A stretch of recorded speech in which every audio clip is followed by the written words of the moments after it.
ളെ ഞാൻ ഇന്നിവിടെ ഉണ്ടാക്കാൻ പോകുന്നത് ഒരു മട്ടൻ കറിയാണ്.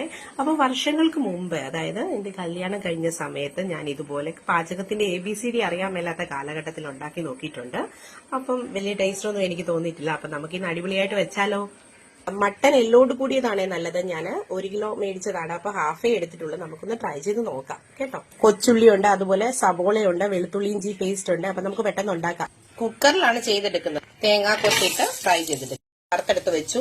നമുക്കിനി വെളുത്തുള്ളി ഇഞ്ചി പേസ്റ്റും ഉള്ളി ഇതെല്ലാം ഇട്ട് കൊടുക്കാതെ കൊച്ചുള്ളി കൂടുതലായിട്ട് ചേർക്കാനായിട്ട് നോക്കുക കേട്ടോ. ഇവിടെ വേറൊരു പാത്രം അടുപ്പത്ത് വെച്ചിട്ട് നമുക്ക് മസാല ഉണ്ടാക്കി മല്ലിപ്പൊടി, മുളക് പൊടി, കുരുമുളക് ഇതെല്ലാം മൂപ്പിച്ചെടുത്തു.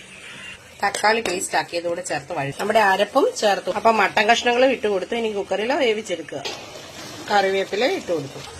അപ്പൊ നമുക്ക് കറി റെഡിയായി. കുറച്ച് പച്ച വെളിച്ചെണ്ണ ഒഴിച്ച് കൊടുക്കാം. അപ്പൊ തേങ്ങാക്കൊത്തും ഒക്കെ ഇട്ട് അപ്പൊ പൊറോട്ട മേടിച്ചിട്ടുണ്ട്. നമ്മുടെ ബ്രേക്ക്ഫാസ്റ്റ് റെഡിയായി. അടിപൊളിയാണ്. അപ്പൊ എല്ലാരും ട്രൈ ചെയ്ത് നോക്കുക.